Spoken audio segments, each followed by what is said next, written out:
Olá pessoal, mais um episódio aqui de Se Beber Beba Vinho, trazendo outra vez o Egídio aqui com a gente. Só recordando, o episódio passado aí a gente discutiu bastante aí sobre como conhecer o vinho, quais são alguns tipos de vinho, como o Egídio compra vinho, né? Como é a loja dele, como ele trata esse negócio do vinho.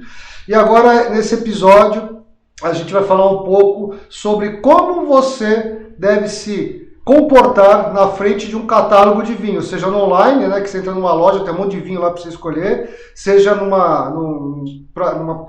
na frente das gôndolas de supermercado. Então, como é que a gente consegue fazer isso? E eu ia me esquecendo, né, no último, acho que eu não me apresentei, vou me apresentar nesse episódio. Eu sou Luiz Grandizoli, eu não sou sommelier, eu não sou enólogo, eu só bebo vinho, gente. Então meu negócio é beber vinho e trazer as experiências dos amigos aqui pro podcast, tá? Então assim, só para fazer um gancho aí com o episódio passado, então lembre-se que o importante é você experimentar, para você entender o que você gosta e o que você não gosta. O que você não gosta não significa que é ruim, significa que não foi bom com o seu paladar, tá? Então você tem que experimentar. Egídio, tudo bem com você, meu caro? Tudo bom, Luiz? Obrigado aí pela oportunidade. Vamos lá. Bom, meu caro, então assim, essa é a primeira pergunta. Quando o cara tá lá na internet procurando vinho, entra naqueles catálogos cheios de vinhos. O que ele tem que fazer? Porque ele liga para o Egídio, se o Egídio não está, o que ele faz? Ele espera o Egídio estar disponível para comprar vinho? Como a gente faz para ajudar esse cara aí se você não está disponível para ajudá-lo? Vamos lá. Não é simples, mas também não é tão complicado. Na verdade, escolher vinho é você ter informação do vendedor, ou seja, de quem está ofertando.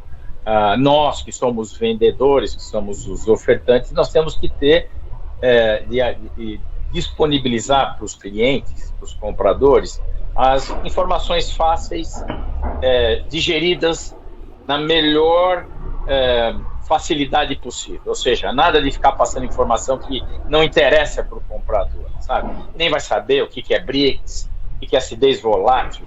Ou seja, eu passo muito tempo me colocando no ponto como comprador e querendo uma informação fácil.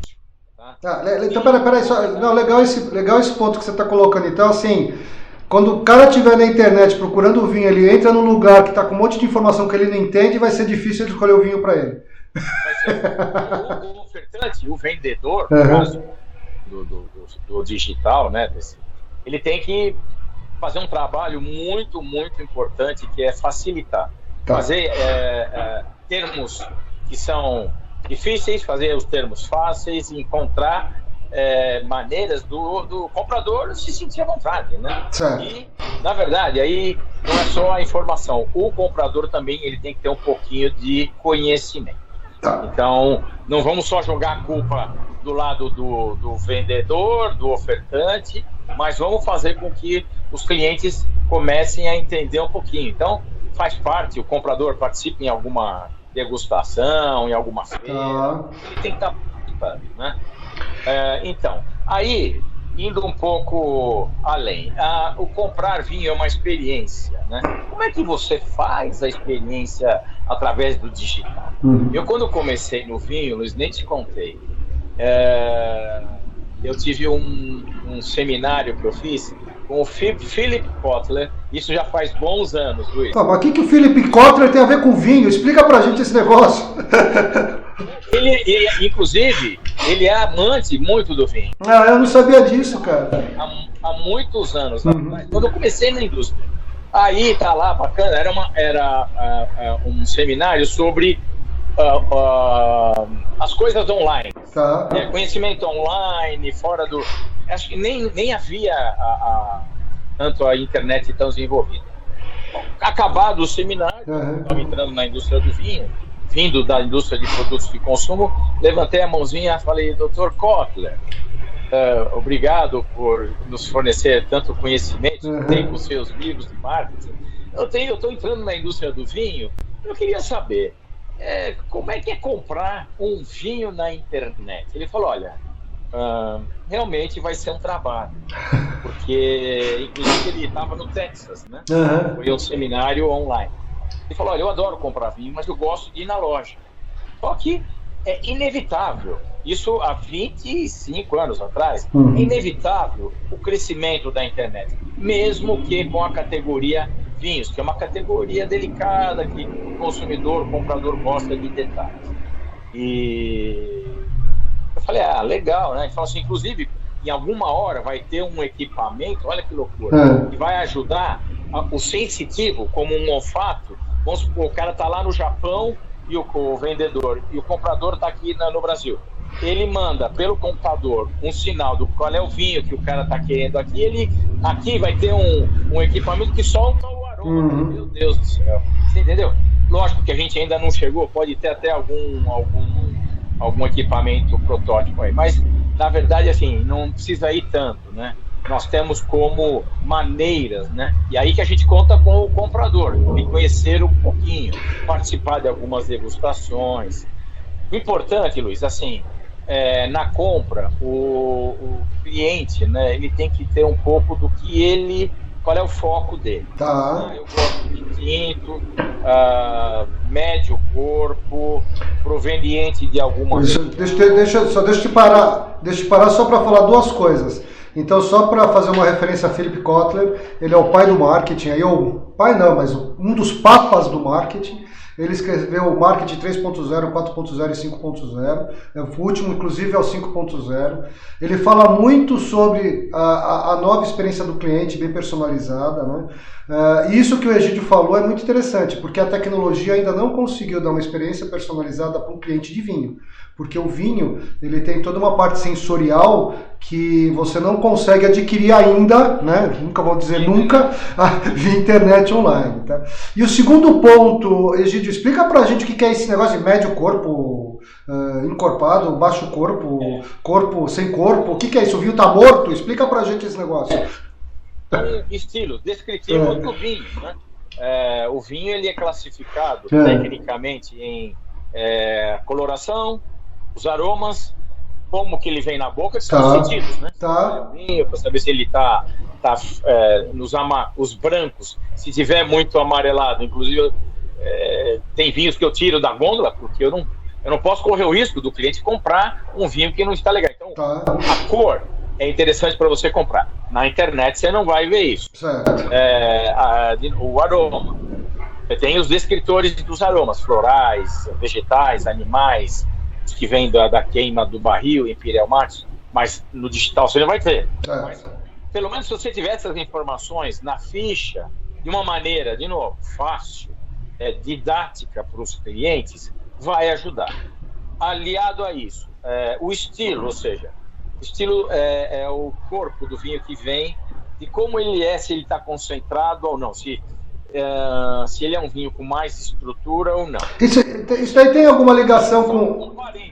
Isso aí tem alguma ligação com o teor alcoólico do vinho, Egídio, ou não? Sim. Tem? Sim, um vinho encorpado, ele tem um teor alcoólico maior do que um vinho não tão encorpado. Olha aí, fica a dica, pessoal, porque... Não há uma correlação. Legal. Vocês vão ver vinhos aí de 11 graus, 13 graus, 14 graus, ou seja, quanto mais alcoólico ele for, mais encorpado ele é. Aí quando eu entrei na indústria, fui lá para o Chile, numa vinícola importante, sentei com um famoso enólogo, eu era júnior ainda na época, falei, campeão, o que é um vinho concentrado? Ele falou, pega essa garrafa. Tá bom, pega aquela outra lá. Aí nós botamos uma tacinha, aí o primeiro vinho, uma cor mais vermelho, um tinto, mais levinho, não era tão vermelho intenso. Aí botamos a outra garrafa na taça, um vinho mais denso, encorpado. Até quando eu mexia, parecia que ele era meio licoroso. Tá. Aí ele falou, esse aqui é um vinho com menos concentração. Esse é um vinho mais concentrado. Como que você consegue concentração? É o rendimento no vinhedo. Posso te interromper? Só uma coisa, só para falar... Você está falando isso de rendimento e concentração, mas isso daí também tem a ver um pouco com a uva, né? Porque se você pega um Pinot Noir, ele geralmente é ele é mais claro, e o Cabernet Sauvignon é aquele mais escuro, né? Exatamente. Você vai ter vinhos que vão por si só, morfologicamente e biologicamente, ser mais encorpados. encorpados, como um Cabernet, um Taná, do que um Pinot. Tá. Guardados as diferenças. Um vinho com menos concentração, ele foi plantadas as uvas, vamos supor, num metro quadrado, o equivalente a, numa safra, 30 garrafas. Tá. Ou seja, muita uva. Um vinho de maior concentração, ali foram plantados 3 caixinhas só. Com 3 garrafas. Entendi. Com 1,5 garrafa.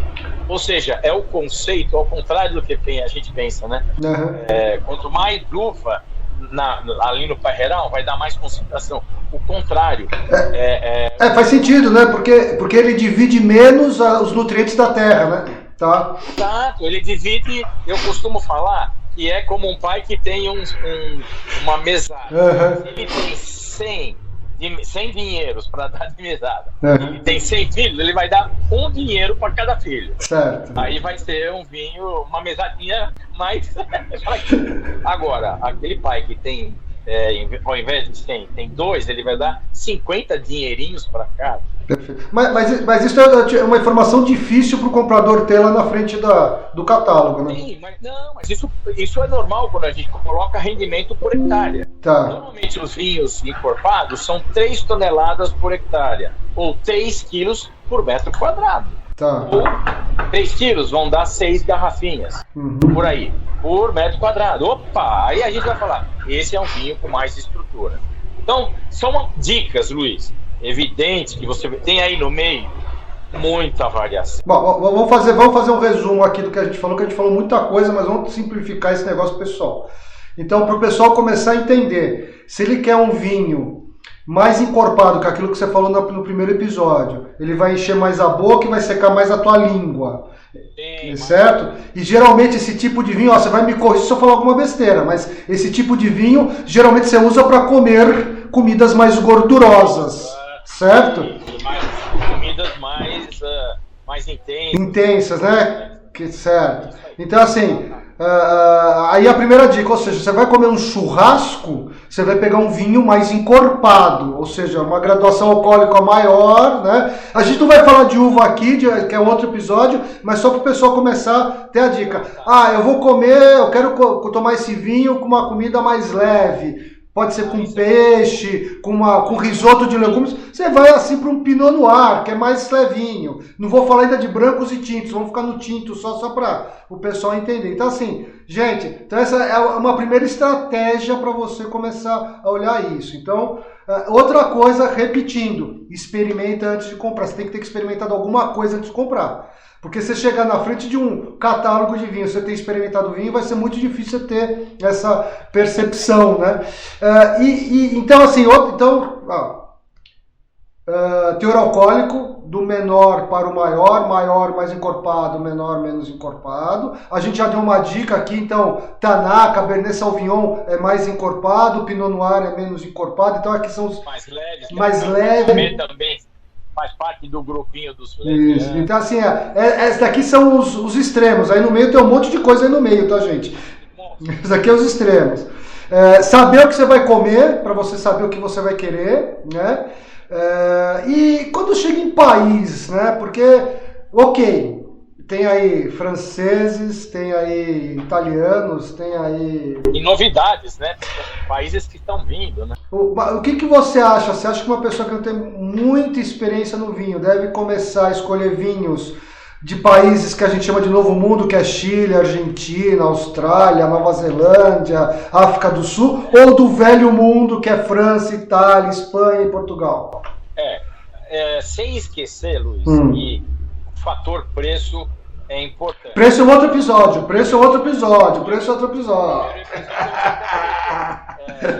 Ou seja, o vinho... Mas você tem razão, o preço é um fator importante. Gente, não tem milagre com vinho de R$40, tá? Exatamente. Né? Exatamente. Não se engane. Tomar cuidado com... pode até ter coisas interessantes. Sim. Os chamados custo-benefício, Sim. que valem. Não são os mais baratos, mas são um preço mediano e entregam uma qualidade muito superior da média daquela faixa de preço, né? Exatamente, está sendo cobrado. Então eu acho que assim, uma boa estratégia é começar pelos países mais próximos da gente, que não tem tanto o custo do traslado, atravessando aí o Atlântico, nem o Pacífico. E quando tiver um pouco mais de... Só desculpe te interromper outra vez. Por que o Egídio está falando isso, pessoal? Porque o custo que esse vinho vai chegar aqui, ele vai ter uma qualidade superior ao mesmo vinho que chegou com custo e está com preço igual da França. Tá?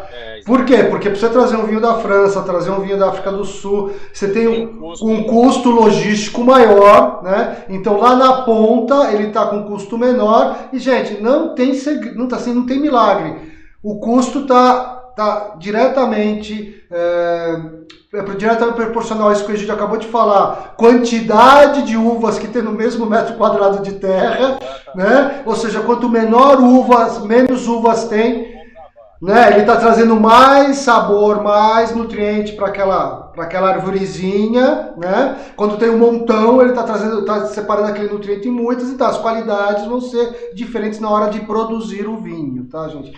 Então, pensem nisso também. Então, pensem em começar pelos vinhos chilenos, argentinos, que aí tem bons exemplares. Muito bom. E no caso, alguns recursos, né? E participar de degustações, feiras, né? Enfim, isso é bom porque vai melhorando a informação, o conhecimento, na verdade, do comprador. Tomar cuidado com algumas promoções de queima de estoque, porque safras de vinhos brancos, espumantes, antigas, é suscetível a você estar suscetível a produtos que não estão entregando, não estão no seu melhor momento, já estão porque o vinho ele tem uma curva, Luiz. Ele nasce quando ele é envasado, produzido, depois ele... isso aí que eu quero te perguntar, gente. Você entrou num ponto bem importante. Ou seja, eu sou um comprador com pouca experiência. Isso significa que o meu orçamento para comprar vinho não é um orçamento também para comprar um vinho de alta qualidade. Assim, é importante olhar a safra daquele vinho que eu estou comprando, ou seja, para um vinho de médio para baixo, quais são as safras que você indica a pessoa olhar para ela não ter muito erro? Mais jovens. Brancos, cuidado com safras acima de 5 anos. Cuidado. Os brancos levinhos, lógico, brancos mais complexos, caros. Você tem vinhos brancos aí de regiões da França que são longevos, vai por 20, enfim, tintos, de novo, tintos mais leves, não tão estruturados, podem durar 7 anos sem muito problema, mas depois disso há o ciclo de vida do produto, que é normal, ele vai morrer alguma hora. Mas eu posso usar 5... Tomar cuidado com... Eu posso usar 5 anos, tanto para branco e tinto de média para baixo? Sim. A partir branco, com 5, você já tem que olhar com muito carinho. Tá, entendi. Ou seja, o branco, quanto mais jovem, melhor. O tinto, até 5 anos, assim. Aí você não tem, porque o tinto, ele tem os taninos. Os taninos são matéria que dão longevidade e uma vida útil maior. E o rosé é o menor, né? Falaram pra mim que o rosé você tem que comprar o mais jovem possível. Não? É igual ao branco? Não, tá bom. É só pra... Ele tem um pouco a mais. Na verdade, ele tem um pouco a mais de caminho que o branco. Ele é vinificado, o rosé, ele começa a vinificação em tinto, e retira um pouco do tanino e da cor. Entendi. Então ele tem um pouco mais de milhagem que o branquinho. Bom, então no resumo, pessoal, é o seguinte, você vai comprar vinho, você vai comprar um vinho de médio para baixo, ou seja, um vinho que tem boa qualidade, né? É um vinho que não é ruim, mas fica ligado nesse negócio. Vinho tinto, até 5 anos está de boa. Vinho branco, vamos colocar aqui de 3 a 5 anos, mas fica de olho, né? Se ele tiver muito amarelo, se você tiver na gôndola, ele tiver... Como é que ele vai ver na internet? Não, eu tô falando, mas se você tiver na gôndola, ele tiver muito amarelo, não pega, né? Quanto mais clarinho, melhor. E vinho rosé também, assim, é mais ou menos isso. Então, assim, na internet, eu sugeria você pegar branco de 3 anos, tinto de 5 anos, com aqueles preços proporcionais que o pessoal coloca máximo, aí. É isso aí, né? No máximo. E outra coisa que me falaram um dia, Egidio, vamos ver se você confirma isso. Me falaram também, olha, cara, para você não errar, pensa qual é a comida daquele local do vinho e compra o vinho daquele local. Então ele falou, pô, você vai comprar massa, compra um vinho argentino, um vinho italiano, você vai comer uma comida espanhola, compra um vinho espanhol, você vai comer, sei lá, um risoto, não sei o que lá, compra um vinho francês. E isso também facilita, Egidio? A gastronomia caminha lado a lado. O vinho, na verdade, é um alimento. Então, há uma certa tecnologia, vamos dizer assim, em acertar uma massa com o vinho italiano. Mas toma cuidado, porque às vezes pode não haver uma harmonização tão precisa, né? Eu vou te contar uma história que você falou isso. Você lembra que a gente fazia aquelas confrarias de amigos, né? Sim. E numa dessas confrarias a gente comprou um lote de um vinho francês chamado Vaquerat, né? Vinho muito bom, a gente tomou antes, vinho muito bom, delicioso, e a gente comeu com carne, né? Carne assada, tipo churrasco, assim, muito bom. E na confraria, quem fez o jantar foi a minha esposa, ela fez um jantar árabe. Meu amigo, o vinho ficou ruim. O vinho ficou ruim, ele não ficou bom por causa do condimento que você usa na comida árabe. Não teve match. Não teve match. Não seria uma sugestão que eu daria. Um vinho tinto leve de Vaquerat, não é. Você viu? Muito aromático. Sim, ele muito aromático. Ele é médio corpo, todo, fácil. Não combinou com os temperos árabes. E daí a gente ficava olhando pra todo mundo com aquela cara de não tá muito bom. Falando, puta, mas a gente tomou ontem, tava excelente esse vinho. Sozinho, comida árabe. E assim, pra... Um negócio legal também Sim. Na compra, a pessoa, como eu falei, tem um pouco de foco, o que eu quero é isso. E caminhar pelo catálogo ou pelas oportunidades e não deixar de avaliar sugestões, né? E de repente o ofertante, o vendedor tem alguma opção, mas de novo, tomar cuidado, não entrar em furada, né? Porque o cara às vezes o cara quer te vender um vinho que tá parado lá, enfim, é esquisito, né? Então você tem que ter alguns, a safra é muito antiga. Esse vinho é um Gamay, um Bourgeois Nouveau de 5, 6 anos. Nossa, vai estar a probabilidade dele estar ruim é altíssima. Então, tem algum conhecimento. Ou seja, o nome bonito francês também não significa que ele pode ser velho, né? Isso é muito comum no vinho. Ele não tá, já passou, acabou. Então, mas agora, se o cara quiser assumir o risco, pode ser, Luiz. Cada garrafa, eu tive antes da pandemia, eu peguei 5 vinhos do Douro branco na loja que estavam cor de rosé. Você falei, estragou. Meio alaranjado. Sei. Levei pra casa. Botei na geladeira. No mesmo dia, hein? Gelei rápido. Falei, deixa eu aprender como é que tá esse vinho. Luiz, eu caí do cavalo. Tava bom. O vinho tava espetacular. Falei, caramba, bicho, olha a cor. Mas aí que tá. De novo, a cor não é o único descritor do produto que tá indo embora. Ele é só um sinal. Que no meu caso se deu totalmente errei.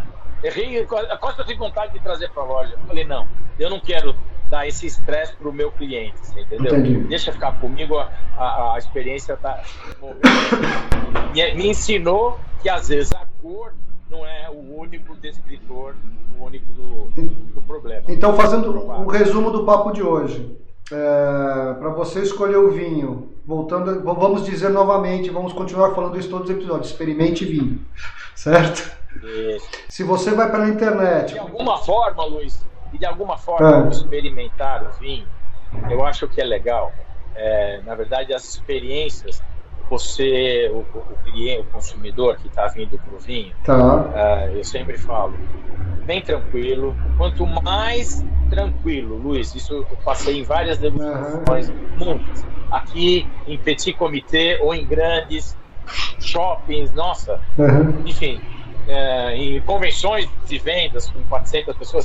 Quanto mais o tomador está relax, o sensorial dele explode. A maquininha dele de perceber, provar e acertar é, vamos supor, 3 vezes melhor do que quando ele está mais tenso, saiu. Ai, eu tô tenso. O nosso, eu não sou médico, enfim, eu não sei quem é o especialista dessa área do sensitivo. É uma coisa incrível.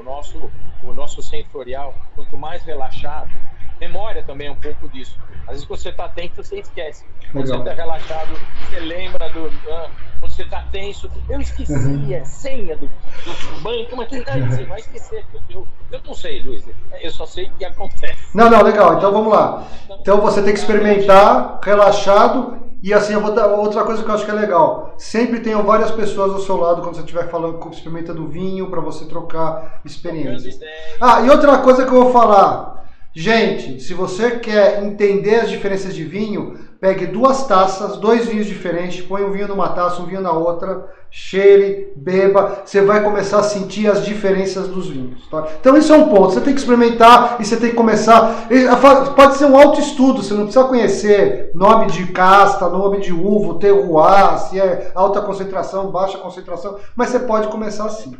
Segunda coisa, tomar vinhos mais próximos do seu local, então vinhos brasileiros, vinhos argentinos, vinhos chilenos, que é onde está próximo de você. Então provavelmente o custo dele chegar até você em termos logísticos é menor, então você está pagando um vinho, assim, não estou falando que isso é uma verdade, mas a possibilidade é maior de você está pagando um vinho com uma qualidade maior aqui próximo de você, comparado com vinhos que vem de fora, tá?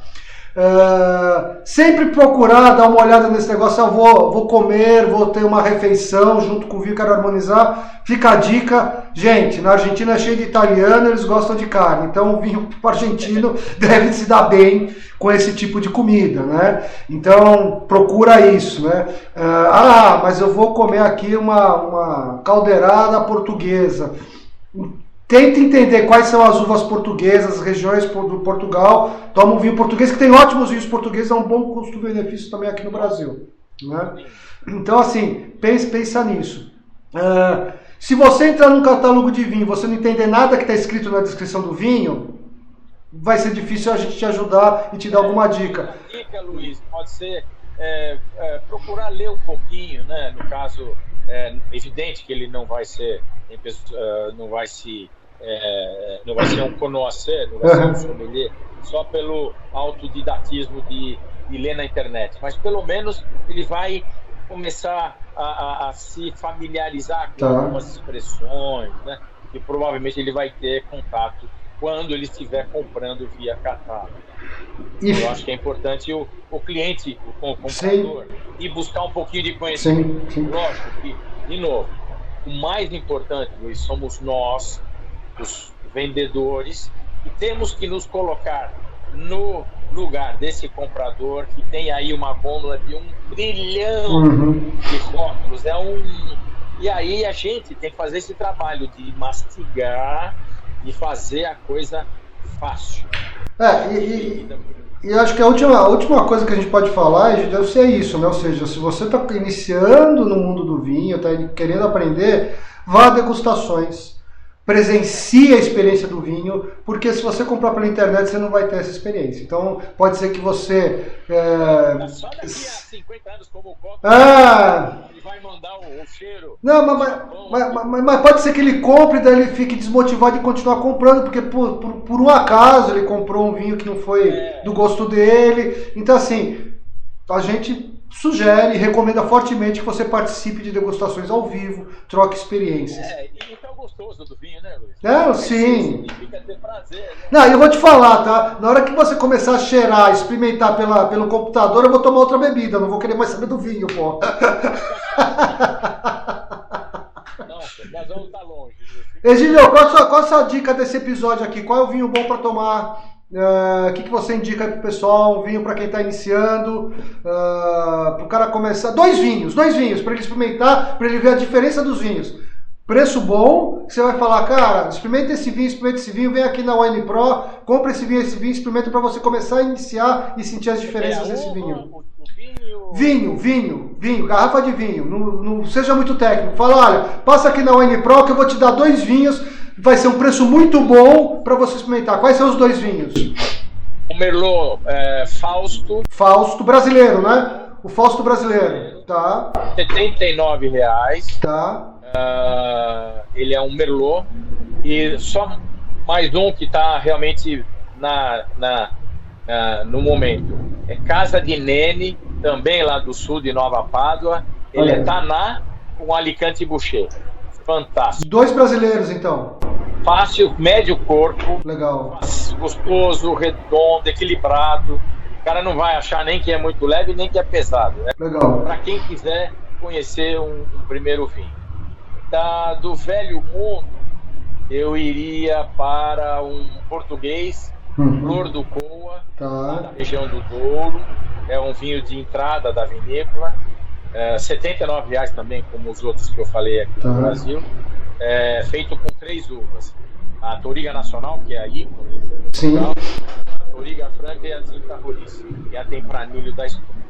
Então é um vinho que não passa em madeira também, frutado, gostoso, e o cara vai falar assim, nossa, show de bola. Muito bom, Egídio, muito obrigado aí pelas dicas, que a gente se encontra no próximo episódio, que acho que o próximo episódio a gente vai falar de precificação de vinho, para o pessoal entender como é esse negócio de preço de vinho, se preço influencia na qualidade ou não, a gente vai discutir isso no próximo episódio. Obrigado, Egídio, até a próxima, meu caro. Abraço. Tchau, tchau. Valeu.